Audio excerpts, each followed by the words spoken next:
It has been a terrible week so far for Disney and specifically Lucasfilm. On the very same day where Disney comes out and announces that the Star Wars Galactic Starcruiser Hotel is a failure and it's shutting down permanently after only a year and a half in operation. On the very same day where they announced that they're pulling the Lucasfilm series Willow off of Disney Plus because it is such a failure. They debuted Indiana Jones 5 and the Dial of Destiny at the Cannes Film Festival. This is a movie that needs to make a massive amount of money because it's one of the most expensive movies ever made. Reportedly, this budget is around $300 million and potentially even more, which means, depending on marketing, this movie needs to be massive. You're looking around $800 million to potentially even $1 billion just to break even. So this probably, when they decided to fly everybody out there to the Cannes Film Festival, they wanted to debut this in front of the elites, in front of the critics, in front of everybody in the movie industry, all of the bigwigs, because they felt so good about this movie that they were willing to lift the review embargo over a month before its release. This is certainly not what they expected. Indiana Jones 5 becomes the lowest rated movie in franchise on Rotten Tomatoes. Yes, worse than Kingdom of the Crystal Skull. That's what we're looking at when it comes to Indiana Jones and the Dial of Destiny. We talked about it. It opened up at 43%. I've seen it as low as 33%. I've seen it as high as 50%. It's back up to 50% right now, still rotten when it comes to the critics' score. But really what's telling is the way that people are talking about this. These are the people that this film was meant to appeal to. Clearly, that's why they took it to the Cannes Film Festival. That's why they let these people review it early, because they thought they had a banger on their hands. They thought this was going to be incredible, but instead, the people that they were trying to appeal to have rejected it. Normally, the critic score is the critic score. Sometimes I agree with it. Sometimes I certainly do not. But in this case, it makes it embarrassing. Kathleen Kennedy, Bob Iger, everybody out there for the Cannes Film Festival to put this movie out there, let everybody say how they feel about it, and they have been rejected by those people. Indiana Jones, Cannes audience bored with Phoebe Waller-Bridge. These are the reports from the theater where this was being screened at. That people were bored in the middle of it, that people did not like Phoebe Waller-Bridge very specifically. The elaborate scenes and witty one-liners delivered by Phoebe Waller-Bridge in Indiana Jones and the Dial of Destiny mostly received a muted response inside the theater. Audience members could be heard whispering out of boredom in French. Look at even some other ones. IGN. When IGN has a problem with it and thinks it might be a little stale and retreaded and they don't like how you're handling a legacy character, you know you might be in trouble.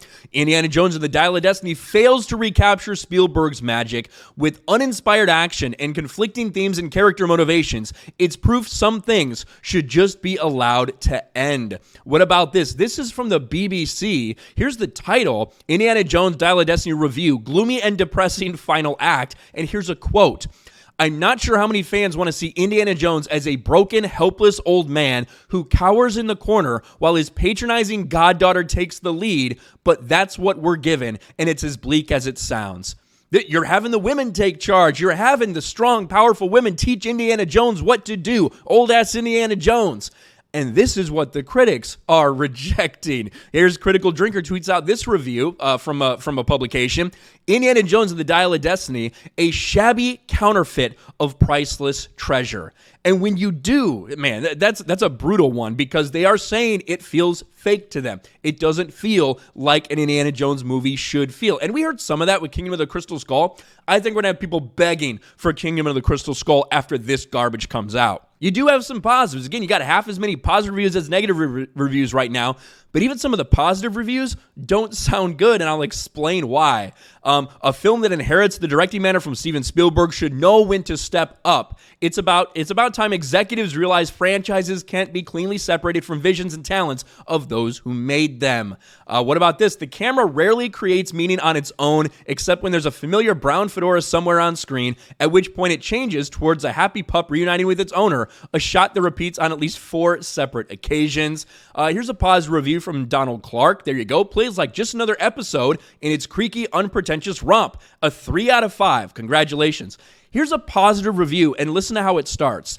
Fine fan fiction. Employing much of what makes this character so special play out in new ways while embracing the past. When it works, it's excellent. When it doesn't, you still revel in companionship of old friends. Watch the video review. Now, I'm not going to watch your video review. You said fine fan fiction.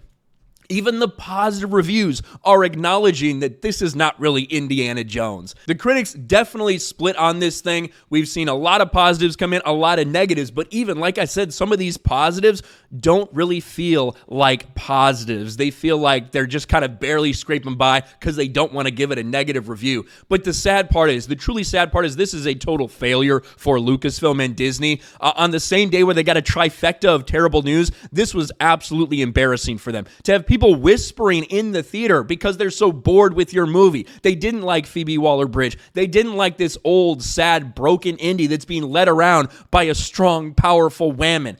And these are the very same people. You open it up. This is not normally something that happens. Normally, movies are not sitting there with open reviews over a month before release. This doesn't come out till June 30th. But they felt so confident that they lifted the review embargo.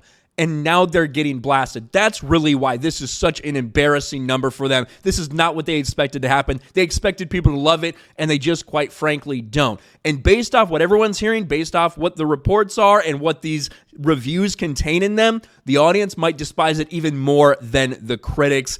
Another Disney disaster. Let me know how you feel about all this in the comments section below. Smash a like button, subscribe to the channel, ring the bell for notifications, share this video out there, and I'll talk to you later.